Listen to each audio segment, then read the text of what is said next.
Hi everyone, welcome to the Sci-Cafe. I'm with the Apalachicola National Estuarine Research Reserve. My name is Anita Grove, and I am with the Training and Engagement section of the reserve. Each month we try to have a Sci-Cafe presentation on the fourth Thursday of every month from 3 to 4. The series highlights research that's going on in and around Apalachicola Bay. The program will be about an hour in length, maybe not quite that long. Nobody's ever disappointed if we get out of a webinar early, but it aims to bring some of this science that's being done to the residents in the area. Today we welcome Paul Thurman, PhD, certified senior ecologist and bureau chief with the Northwest Florida Water Management District. And he's going to talk to us about the data collection efforts and preliminary results in the Gulf Intracoastal Waterway and Gulf County Canal. As you know, this impacts the Apalachicola River to some degree. We have some preliminary results and getting a better understanding of the impacts of that on the area water bodies. Paul has worked with the Water Management District for over 9 years, so we are so pleased to have you. And when Paul's done, we'll get some questions. Feel free to raise your hand or come off mute when we get to the question time. So, Paul, you want to take it away? I will. Thank you very much, everybody. Pleased to be here. It's great to be back, and it's been a couple years since we talked, so it'd be nice to update some of the numbers that we've talked about, give you guys a brief overview where we're going with the project moving forward. We are going to be kind of shifting directions a little bit with the project. Still have our overall long-term goal for it, but we're moving into the next phase. So with that, I'm going to turn off my camera and go straight into the presentation. Okay, so like I said, this project is ongoing. We've been doing this for a number of years now, and it's aimed at getting a better idea of water flowing through the Intracoastal Waterway, Gulf County Canal, and how that could potentially be affecting St. Joe Bay, which is officially the focus of this study. We call this the St. Joe Bay assessment here at the district. But because of those connections, it does have implications potentially for St. Andrew Bay and Apalachicola Bay.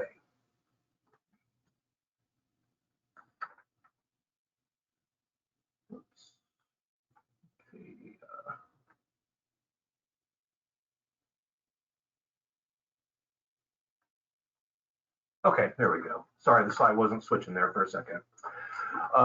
So before I get into the details, this project is a collaboration between the Northwest Florida Water Management District and the Department of Environmental Protection.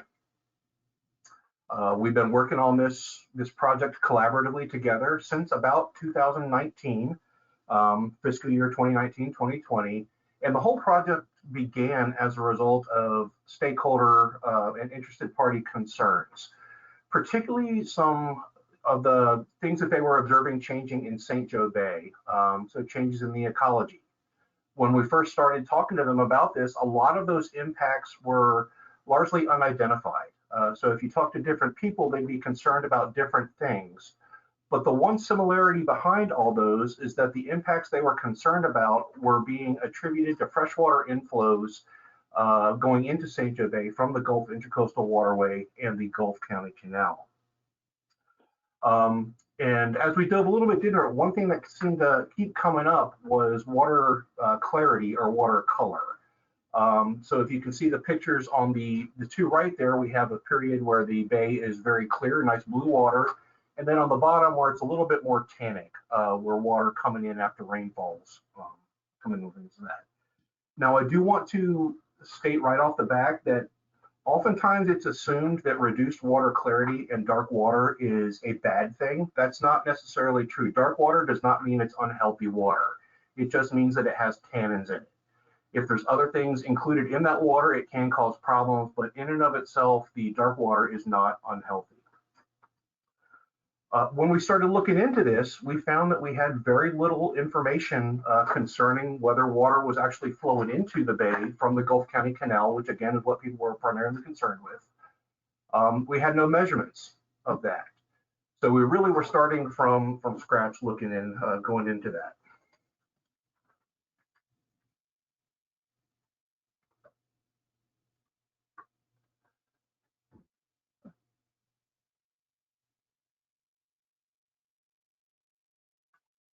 Okay, so as I said, we are focused on St. Joe Bay for this study.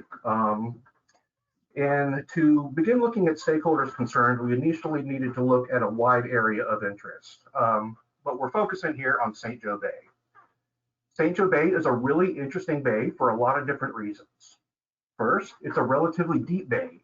It has an average depth of about 21 feet with an area of about 42,000 acres. Now, the depth within that bay is not consistent in there. So you've got areas in the southern portion of the bay which are considerably shallower, and areas in the northern portion of the bay which are considerably deeper. Another interesting thing about this bay is that it has relatively few natural surface water inputs. So it doesn't have that large iconic river that you see in a lot of bays, like Apalachicola River and Apalachicola Bay, Choctawhatchee River and Bay. You don't see that in this particular system. You do have a lot of small tidal creeks that contribute an unmeasured amount of fresh water in there, but we don't have that really large single source of natural fresh water. While we don't have that large single natural source of fresh water, we do have the Gulf County Canal, which was constructed, which has the potential to transport large volumes of water, which we'll be talking about a little bit later in the study. That is a man-made canal, so that's not natural. Now, the bay also has some pretty unique salinity patterns in there. So what we see is the lower parts of the bay in the shallow areas tend to have higher salinity than the bay areas closest to the Gulf. Typically, you see the opposite of that.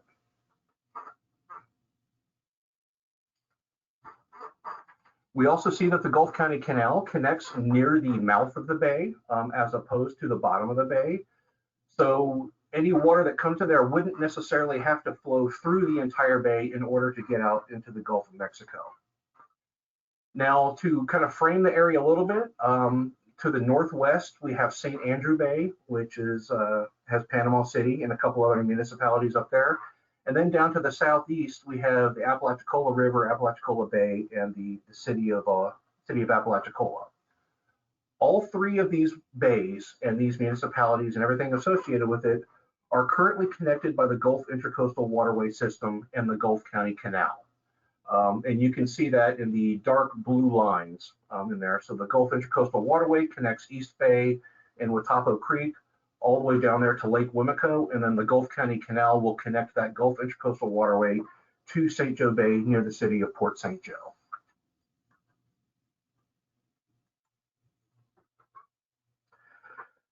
So the Gulf Intracoastal Waterway and the Gulf County Canal are inland connections which are man-made, and these were constructed in order to provide a safe commercial navigation route, which are protected from the adverse weather connections we can see out in the open Gulf. Construction in both of these waterways seems to have begun somewhere around 1938. Hard time figuring out exactly when construction in that area started, but that's what it looks like. Currently, these waterways are about 250 feet wide, 12 foot deep in depth, although there's quite a bit of amount of variation from sedimentation, transport, erosion, and things like that. But that's the authorized dimensions that we see currently. The canals have been in this current configuration for about the last 60 years or so.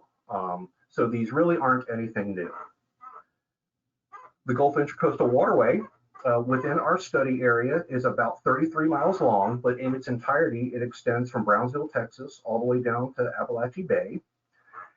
And right in the middle of our study area, the Gulf County Canal meets up with the Gulf Intracoastal Waterway. It extends there about 17 miles to the southeast to the Apalachicola River, and then another 16 miles to the northwest up to Watapo Creek and St. Andrews Bay. Now, as I said, the Gulf County Canal connects the Intracoastal Waterway to St. Joe Bay near Port St. Joe. It's about a 5 mile long Waterway, and it has very similar dimensions in there. Again, there's a lot of variability in there, but on average about 250 feet wide by about 12-foot depth.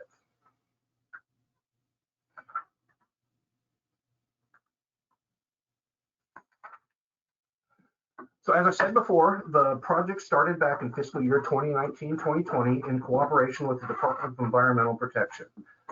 They have by far provided the largest amount of funding to this project. It started off as an effort to better understand flows through the system. So to do this, we collaborated with the USGS for the construction and operation of 3 discharge monitoring stations. 2 of these discharge monitoring stations are located in the Intracoastal Waterway on either side of the Gulf County Canal. Those are the IWW West and the IWW East stations. These collect both discharge and limited water quality data. We have a 3rd station, which is the IWW Jackson River, which is located on the southeast side of Lake Wimico, closer to where the Apalachicola River meets up with the Intracoastal Waterway and the Jackson River there. This particular station only collects water quality. We attempted to get discharge and water quality there, but due to site conditions, discharge data just was not possible to get an accurate measurement there. I also want to mention that this Jackson River station is being discontinued starting October 1st due to changes within the USGS and their ability to operate stations for us. We needed to reduce our overall ask from them as far as what data they were collecting. So starting October 1st, we're not going to be collecting any data at that IWW Jackson River station. And we're not going to be talking about that for this talk. We're going to be focusing on the 2 IWW stations, the IWW West and the IWW East. We placed these stations on either side of the Gulf County Canal, and we did that so we could use a mass balance approach to figure out how much water was flowing into or out of the Gulf County Canal. So at both of these stations, positive flows are moving towards the northwest. All right, that's going to be important when we start looking at the data. So the IWW East station is monitoring flows which are going past that IWW station towards the Gulf County Canal and or St. Andrew Bay. On the other side of the Gulf County Canal, positive flows here are measuring flows which are flowing to the northwest past that station towards St. Andrew Bay. So if we look at the difference between those 2 stations, those would be flows getting diverted into or out of that Gulf County Canal.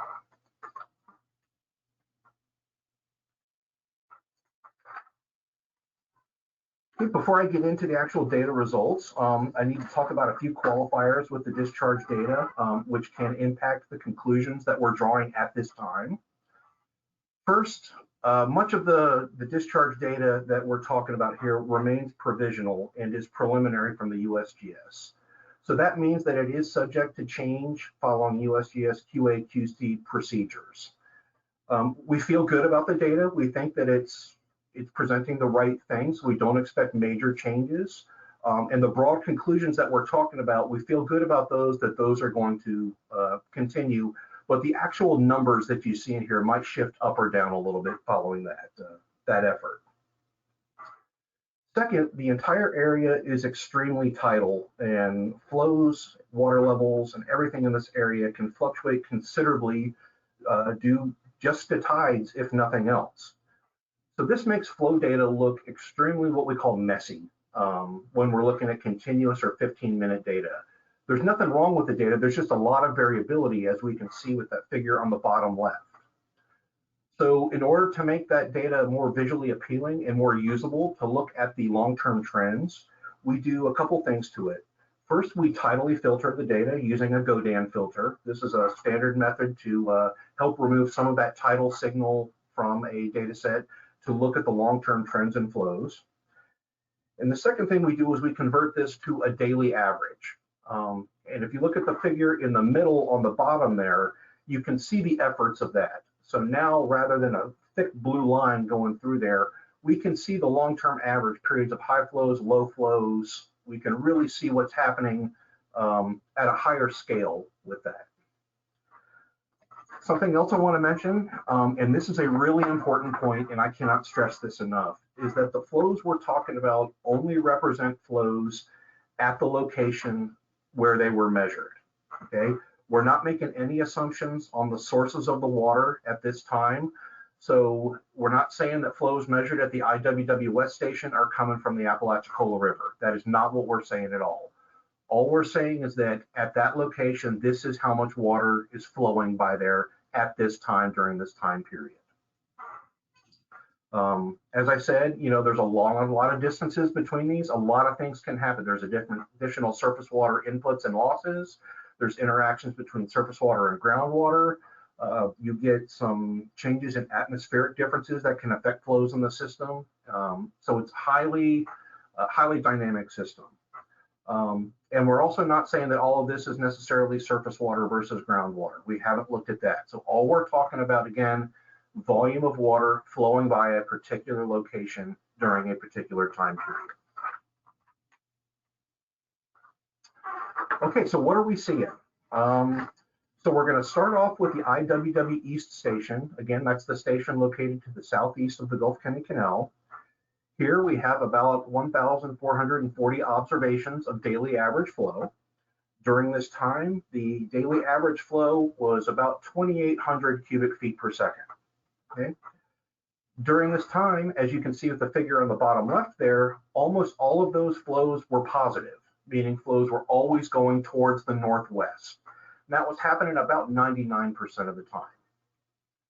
We also see that even though the flows were primarily positive, they were also highly variable, and they ranged from about negative 2,000 cubic feet per second to more than 11,000 cubic feet per second.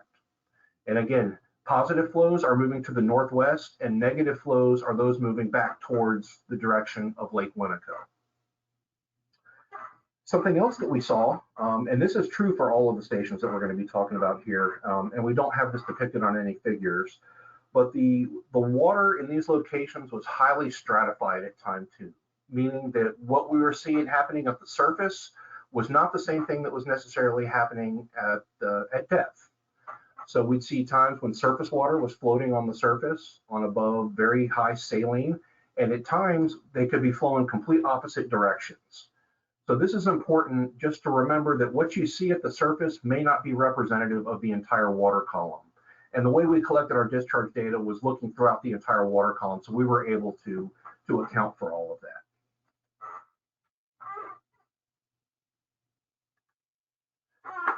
We move over to the IWW West station. So now we're on the northwest side of the Gulf County Canal. Here we had a total of about 1,500 observations of daily flow. Positive flows at this location indicate flows going towards St. Andrew Bay. I'm not saying they're going to there, but they're going in that direction. During this time, the average daily flows were considerably lower compared to the IWW East station. Here, the average daily flow was about 764 CFS, or about 1/3 of what we were measuring at the IWW East station. Flows were also highly variable, ranging from about negative 1,700 CFS to almost 3,500 CFS.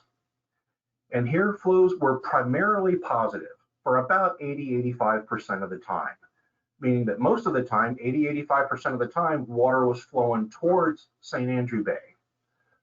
However, that extra 15–20% of the time, water was flowing back towards the Gulf County Canal and the IWW East station. So flows here were a little bit more variable in terms of direction, but less variable in terms of volume.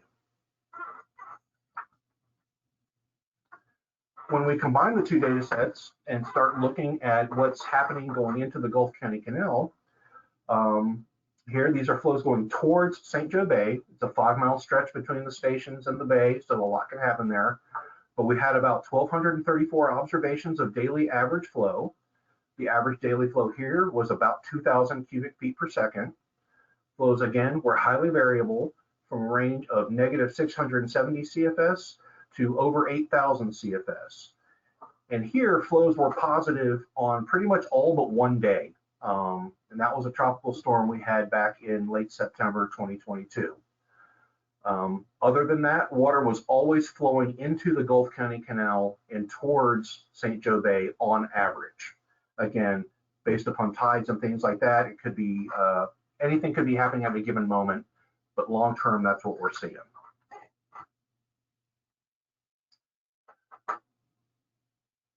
So what does this tell us if we kind of take a step back and look at it as a single system? First, the Intracoastal Waterway and the Gulf County Canal does appear to facilitate the flows across surface water bodies. So we're going from, that IWW East station, which is near the Apalachicola Huck 4 boundary and the Choctaw-Hatchie Huck 4 boundary. Water is moving across that watershed boundary there. Again, we're not saying it's coming from Apalachicola River, but it is moving across that watershed boundary. And it appears to provide relatively large volumes of water going towards both St. Joe Bay and St. Andrew Bay. If these volumes of water that we're measuring at these stations do make it all the way into those respective water bodies, St. Joe Bay and St. Andrew Bay, these could provide among the largest single sources of fresh water to both of those bay systems. So that's new information. We didn't think any of this was happening a few years ago. We also see that the hydrology of the system is extremely complex. So remember, water flows downhill. So anything that affects a water surface elevation somewhere within the system can affect the flow balance and distribution. So tides, river flows, winds, sea levels, salinity, average sea level, seasonal, all those things can affect the flows. So the discharge volumes, directions, velocities, and seasonality are all very complex and highly dynamic. We see that of the flows that were measured at the IWW East station, about a third of them seem to be bypassing the Gulf County Canal and moving to the northwest on the Gulf Intracoastal Waterway. And about 2/3 of that seems to be getting diverted into the Gulf County Canal and towards St. Joe Bay. So that's what's happening on a long-term average basis. Although that's not what's happening all the time. So if we look at the two stations plotted up together and look at the individual days as a scatter plot, we can get a little bit better idea of what's happening here within the system. So again, this is a scatter plot of the two stations. On the x-axis, we have the IWW East axis, and on the y-axis, we have the IWW West flows. Now, depending on where each one of those plots, those points on their land, so each one of those is a combination of those two flows. If we look at whether it's positive or negative, that will tell us where the net flow is going on that day. So we'll start off with the top right quadrant where the majority of the data is. Here we have positive flows at both locations. So that indicates that water is moving to the northwest at both of those stations. We know that during these periods of time, water is always flowing to the northwest from the IWW East station, always flowing to the northwest, but we always have water getting diverted into the Gulf County Canal because flows at the east were always higher than flows at the west. Okay. If we move down to the bottom right quadrant, here we have less data, but this seems to be happening about 15–20% of the time. We have positive flows at the east, but negative flows at the west. So this indicates that flows at the east are moving to the northwest, flows at the west are moving to the southeast. Those flows are converging at the Gulf County Canal and getting diverted into the canal and towards St. Joe Bay. Okay. Again, that's happening about 15–20% of the time, somewhere in there. Now, something else we see about that is that as flows at the west or flows at the east decrease, once they get down to around 2,000 cubic feet per second, all of a sudden flows from the west start to reverse and start to contribute more and more flows flowing into the Gulf County Canal. So what that means is that if you eliminate flows or significantly reduce flows from the east, you're still getting water that's going to flow into the Gulf County Canal. However, now it's going to come from the direction of St. Andrew Bay as opposed to Lake Wimico. And finally, we do have some observations where we had negative flows at both locations. So that was water going from the direction of St. Andrew Bay into the Gulf County Canal and also bypassing the IWW East station towards Lake Wimico. Those really didn't happen very often. They tended to be associated with tidal surge events. So that's not really indicative of any long-term trends. That's more of a really quick weather pattern.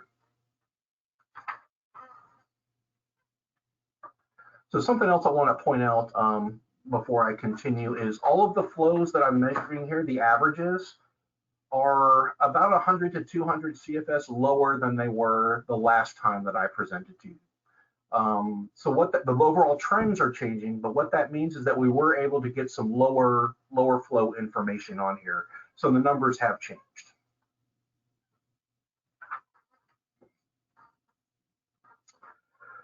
So we know a heck of a lot more now than we did when we started this a number of years ago, but we still have some pretty significant questions remaining. First, what specifically are the ecological changes that our interested parties are most concerned about?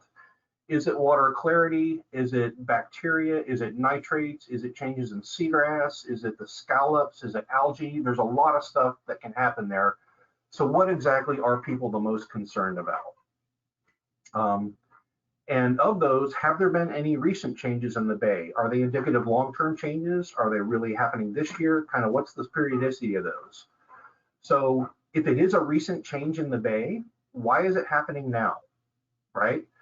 Remember, the canals have been there since the 1930s, and in their current construction since the mid-1950s. So the presents aren't anything new. And for the majority of that time, by all accounts, we've had a healthy bay ecosystem. So if it is a recent change, why are things changing now? We need to understand that before we can talk about any sort of restorative actions. Furthermore, are these changes that we're seeing, are these even related to changes to freshwater inflow? There's a lot of other things changing in this area. We see additional development, there's land use changes, there's new septic tanks, there's impacts from hurricanes, sea level rise, there's a lot of stuff happening. We need to make sure that we take a step back and understand what we're worried about and what are the likely drivers of it before we start talking about restoration activities. Going along with that, again, I want to reiterate that freshwater is essential for a healthy bay and estuary. So things like trout, redfish, oysters, seagrasses, those need those freshwater inputs. So freshwater in and of itself going into a bay is not a bad thing. We'd also like to know, have the flows that we're measuring going towards St. Gervais, are these indicative of long-term changes, or have the flows themselves changed recently? We don't know that. That's a big question, is are these patterns that we've measured over the last 5 years, has this always been happening, or has something happened that's changing the hydraulics of the Intracoastal Waterway, the bay, Lake Winnebago, and those other systems there?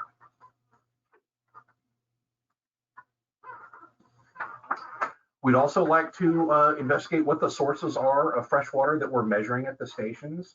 So those flows that we're measuring at the IWWE station, how much of that is surface water and how much of that is groundwater? How much groundwater surface water interaction is there? How much does that change throughout the year? Things like that are really important questions. So how much of this water may be arising from the Apalachicola River? We don't know that. So we need to be very careful about saying that all these flows are coming from that, because that is not what we measured. We'd also like to better understand what happens at extreme high and low flows, so extreme drought and extreme flood conditions. Those can really change how things happen. So we'd like to have some better data associated with that. We also need to better understand the fate of the water as it flows into St. Joe Bay. So remember I said earlier that Gulf County Canal is present near the mouth of the bay, closest to where the bay and the Gulf meet. So does that volume of water, does that even flow into the bay, or does it go directly out into the Gulf? If it does go into the bay, is that volume enough to significantly affect St. Joe Bay? Remember, St. Joe Bay is pretty large and it's pretty deep, so it's got a big volume of water. If you compare that to the volume of water we're measuring going into the Gulf County Canal, that's not a particularly large volume, but is it enough to affect the bay? We don't know. We haven't modeled that or started looking at that yet. Does that water from the Gulf County Canal, does it even circulate into the bay? Does it make it into those lower portions of the bay where you see the large populations of seagrasses, scallops, and things like that? And finally, what does this mean for Apalachicola Bay and St. Andrew Bay? This project so far has been focused on St. Joseph Bay. We have not extrapolated this out and started modeling results and collecting data in either Apalachicola or St. Andrew Bay. So we need to be very careful about saying what this means for those bays, because that is not what we've done to this point.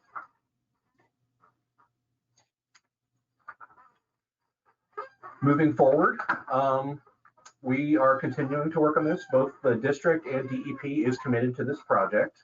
So we're going to continue collecting our discharge data and our water quality at the IWW East and IWW West stations. And we're going to follow the science. So what does the data tell us? And that's what we're going to chase down and see if we can figure out what all's going on here and answer some of those questions that I just talked about. It's very important not to rush to any conclusions or solutions for an unspecified problems with incomplete data. Remember, anything we're talking about here, we are potentially talking, about 3 separate bays. You can't look at this through a microscope. You've got to consider the big picture. To start doing that, we're currently working with DEP to expand our grant for this project to help better understand circulation within St. Joe Bay. So what we're proposing is to develop a hydrodynamic model and conduct some hydrodynamic modeling scenarios within St. Joseph Bay to see how does water circulate within the bay. If you talk to various people, you get different descriptions of how water circulates in the bay. Some say it goes clockwise, others say it will go counterclockwise. And this will also help us look at how does anything potentially happening with the Gulf County Canal, how does that affect circulation within the bay? Our time frame for this, we're looking at about 3 years. The actual duration of how long that will take will be dependent upon a lot of things that we'll identify in our modeling plan, which we're hoping to do here in the next few months. So we're going to look at available data. Do we need to go collect data at other points in the bay to have a better calibration to make sure we really understand how it works? Maybe the data is sufficient, but we won't know that until we really dive into it and determine what type of model we want to use, what our calibration period and things like that is going to be. But that we are working currently with DEP right now to get that grant executed and start that work. With that, I'd like to thank all of our partners that are helping with this, and particularly the Florida Department of Environmental Protection, who's been an absolutely amazing working partner with it. They've provided great direction, great support for this. Marty Erickson from the USGS, who's managed the data collection, and Lyle, Caitlin, and Kathleen Coates from the Northwest Florida Water Management for all their support for this project over the last 5 or 6 years. With that, I'd be happy to address any questions. If you have any questions at a later point, please feel free to reach out to me at this email address here, and I'd be more than happy to answer anything I can. Thank you. Thank you, Paul. We do have a question, and I have a couple myself, so feel free. I'm going to try to unmute everybody, but if nothing else, you can put a question in the question box or raise your hand, and I can see if you have a question. Jonathan Goodson asked, what is the salinity level in Lake Wimico? So overall, looking at the long-term trends, we really collected a lot of salinity data between, I want to say it was like 2020 and 2022 is when we did most of that effort.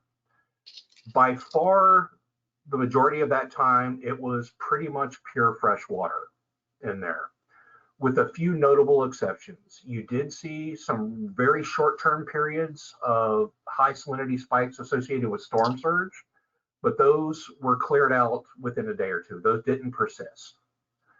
We also saw a period where salinity levels just started to tick up a little bit in Lake Wimico, starting from the northwest section, going into there during periods of very low flows at the IWW East station. But again, as soon as those flows picked up, then that got blown out and it went back to fresh again. Okay. Let's see. Just letting people think a little bit. I was trying to formulate a question myself. So that fascinating data. it is not, I know I've heard a lot of speculation, so it's. Yeah, this was when we started this, all of these flows go against what we thought we knew about the system. So, that's an important point to make, is that it turns out we weren't starting from zero. We were starting from less than zero, because everything we thought we knew has been shown to be incomplete, we'll call it, at least during the time period which we have the data. So we really had to take a step back and think critically, like, whoa, okay, what's going on here? Yeah. Okay, anybody else have a question? I think you answered a lot of my questions.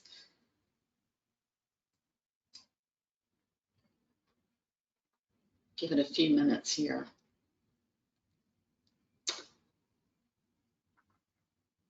So does anyone else have any plans to continue to measure the flow that's going into from the west to Apalachicola, the Apalachicola River? I know there have been some conversations about it, but I didn't know if it had been. Sorry, go ahead. I didn't know if there had been something decided, if that monitoring station had been taken over. So the IWW Jackson River, that's being discontinued altogether. We're not going to be, currently we've been collecting salinity, conductivity, temperature, that type of stuff, but no flow data, only stage. Yeah. Due to changes at the federal level with cutbacks and things like that, they needed to reduce their effort. And with us moving towards the hydrodynamic model and focusing more on St. Joe Bay for the effort, that was a station that we couldn't support anymore. Yeah. Right. So Jonathan also asked about, would this presentation be available online later? Yes, it is recorded. You can access it off of our website, or you should get a message tomorrow giving you a link to it. So you should be able to access that. Meg Christopher, she works here with us. She's our AP manager of the Apalachicola Aquatic Preserve and St. Joe Bay. She asked, does the proposed modeling include any sort of tracking of flows and input into the system?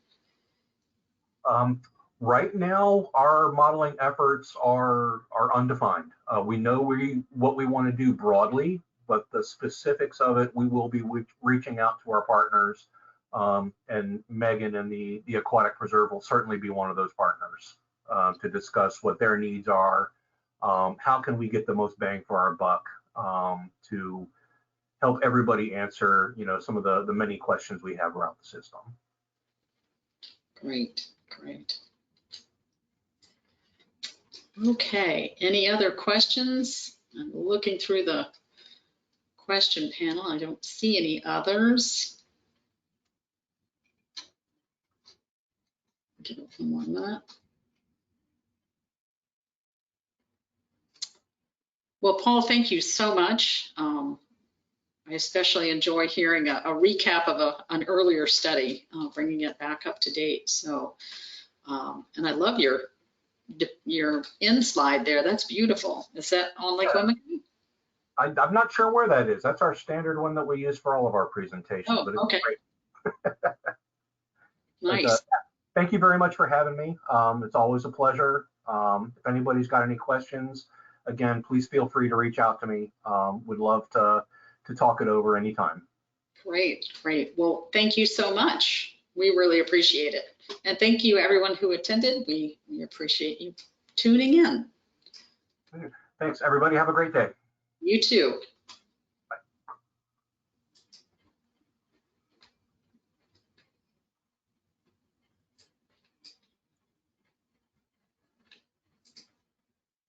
Okay, thank you so much.